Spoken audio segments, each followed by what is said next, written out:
What is going on, guys? So today we are cleaning the 5 Series. So this car has needed this for a minute. I've been dailying this thing for like 3 years now, every day, wherever I go, dog in the back, bringing toys places, all that, hauling parts around, transmissions. This thing's picked up 3 manual transmission swaps, but got some axles in there. Yeah, I gotta clean this thing out bad. So I'm gonna spend the next little bit just going over everything, cleaning it all out, getting it looking nice. And then I do have to put the dashboard back together because I finally have like a nice jumper wire in there, so I don't have to worry about it coming undone, whereas I had a real sketchy just kind of like wire jumping pins, and it wasn't a good move. But yeah, so I'm gonna put the dash back together and then vacuum the whole thing. If I have time, carpet shampoo it and clean the seats. And hopefully this thing is looking pretty spiffy. The paint, I still have to do like a full detail on. I also have to take care of the door over on this side because there is some rust on it. Probably just gonna end up switching front doors because the driver's side has some rust too, and you can pick up new doors for less than it costs to get them painted. Or not new, they're old doors, obviously. It's a 25-year-old car, but new as in they don't have as much rust as these ones. So that's going to be what's going on for the next little bit. I'll probably time lapse some of it. You probably don't want to watch all of it because it's going to be just cleaning. But I'll show you I'll show you steps along the way how it's looking. All right, so this thing needed a cleaning so bad. I had one of those like windshield protector things to make it so that the dashboard doesn't get beamed with sun in the summer, but it kind of dissolved. Decided to get all over everything, so it's literally like it's on the dashboard, it's over every seat, it was all over the mats, all under the mats, so nasty. So I'm gonna give this thing a full vacuum, get it looking nice. It's got like 3 years of buildup of nastiness, so gonna give it a quick vacuum. And then once I do that, I'm probably gonna give the carpets a quick scrub, and then I'll do the seats and get it looking spiffy. So I'll give you a little update in a minute. All right, so I am cleaning this thing. Got the floors looking pretty much perfect. I put the all-weather mats back in, but I vacuumed them, did the stain remover. Got it looking a-okay. Now we're moving on to the seats. I already gave them a quick vacuum, but I'm gonna go back over them with some detailer, get them looking spiffy. I'm gonna go over the dashboard, the center console. I still gotta clear out the center area. And I do have a phone that I'm gonna try to bring back to life. It got kind of beat up, but I'm gonna try to get it looking good again. So yeah, I got the driver's side floor looking pretty nice. As you saw in that last clip, it was looking nasty, but so I'm gonna do that. I already cleaned out the doors, and yeah, got the glove box was actually pretty much perfectly clean. I had that apart pretty recently because I was doing the cabin air filter and things like that. But if anybody wants to buy this steering wheel, let me know. It's going up for sale soon. I just got to get the Nardi hub so that I can throw my new wheel on. This one is just a little bit bigger. That wheel is like perfect size for an E36 or something a little bit smaller, but it is a little bit small for the E34. It's not bad, but I just want something a little bit bigger because I have the small wheel in this car, so you know. But cool, I'm gonna tackle the seats and then all the other interior pieces. I'm gonna put the dashboard back together, and I'll catch up with you in a sec. Alrighty, so got the seats all clean, got everything vacuumed up. Definitely looks a lot better than it did. Ben is definitely wearing that seat down a bit, so I'm gonna get some sort of cover because that's bothering me. But other than that, things looking pretty good. Pretty much every stain that was in the carpet area came out. So I just got to work on the seats a little bit because they're looking a little bit weathered with 180,000 miles on them. Well, at least the driver's seat and right behind the driver's seat, because that's where my dog sits all the time.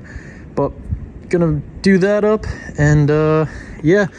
Sorry I've been bad about doing the time lapses. I hate cleaning, so yeah. All right, what is going on? So next day, my phone died yesterday, yesterday when I was working on this. So the full interior is nice and clean. The only thing I really have left is the trunk, which it's not going to be too bad. It looks bad, but it's literally just all containers, a backpack, and some axles. So I'll pop those out, probably vacuum it real quick, and then I actually have a rubber mat back there that I got to throw back in. I had it in the car for a while. Super nice because it keeps all the crap from getting on the carpet. But when we picked up Jeff's manual transmission, the guy told us that he drained the transmission fluid. Probably should have double checked it. We threw it in the trunk and it all leaked out and covered the mat with it. So yeah, I finally got around to washing it. So it actually looks pretty all right again. And yeah, I'll show you the interior quick because I was pretty happy with how it came out. Yeah, let me flip the camera real quick. So it's not perfect, but it's definitely a lot cleaner than it was. I still got a jacket in the back seat just for, you know, if I ever need a rain jacket. And I threw the phone back in the car. Yeah, it was very dirty, so I cleaned it up, got it nice. I got to clean that bottom panel because that was out of the car for a long while. When I manual swapped it, I took apart the dashboard and never put it back together until yesterday.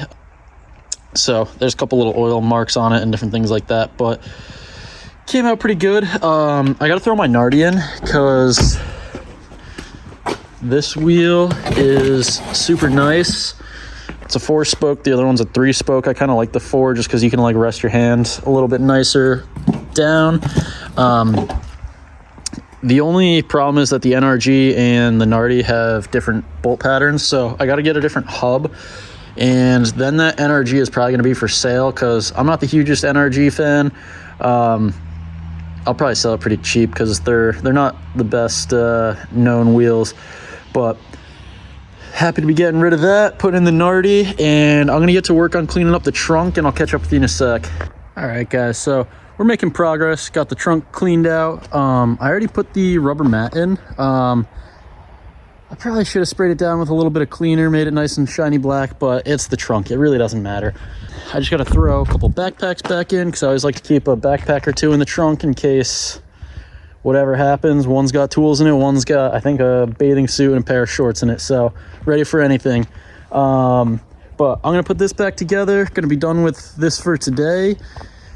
I grabbed the extractor set for the bolts, so I might try to take that header bolt off because it seems like the weather's holding off for a little bit. They said that we might be getting some rain and snow in the next like hour or so, but I'm going to try to get as much done as possible before that starts. And yeah, so I'll catch up with you in a sec.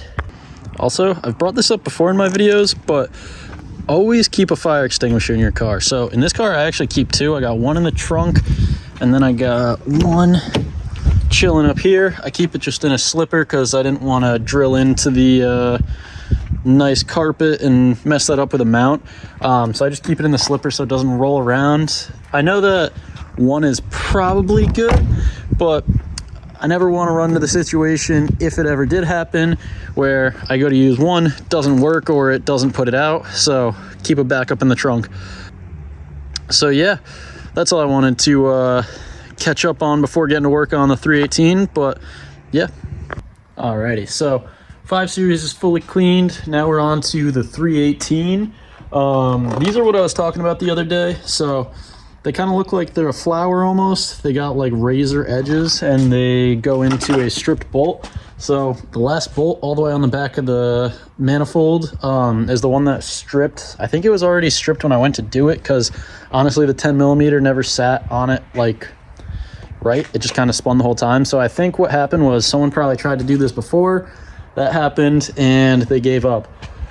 So what I did was I just ordered new bolts, new studs.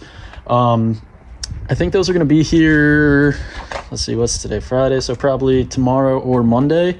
I doubt they're going to come on a Sunday because I think they were UPS, but I can double check that. I just want to get the bolt off, so ease of mind. I know that next time I go to work on this, it's just going to be and back together.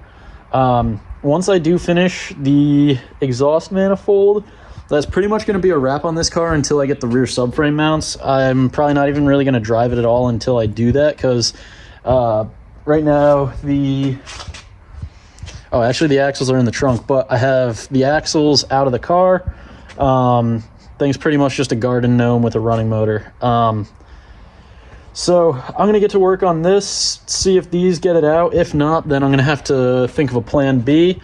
And then depending on the time, I might take Bim on a walk, but I might do the motor mounts. So we'll see how long this takes. Alrighty, so slight issue. That little kit that had those different extractors didn't have an 11 millimeter, and the exhaust bolts on an M42 are 11 millimeters. So I can't get a 10 millimeter to fit on there. It's a pretty tight spot, so it's not like I can hammer a 12 point on without probably lifting the motor, which I may end up doing because I got to do the motor mounts anyway. But I'm going to run over to Napa real quick, see if they have an 11 millimeter version of the little star flower bit thing that bites in and makes it easy to remove. If not, then I guess we're going to have to come up with a plan B. Another thing I was thinking is taking a Dremel, just dremeling a slot in it and putting a chisel down there, hitting it, or a pry bar or something, hitting it, and trying to split the nut so that I just don't have to deal with getting it off. But that's probably going to be option number 2, because it would definitely be easier to just take it off with an extractor bit instead of firing up the Dremel. But I don't know, we'll see.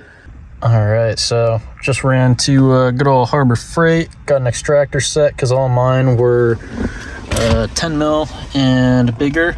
So yeah, gonna go try it out. Good times with the bros and the shit, and we roll with the cars, and it goes like, I don't wanna be lonely tonight. I don't wanna be lonely tonight. I don't wanna be lonely, so I spend some time with my homies. I don't wanna be lonely tonight. I don't wanna be lonely tonight. I don't wanna be lonely, so I go and spend some time with my motherfucking homies.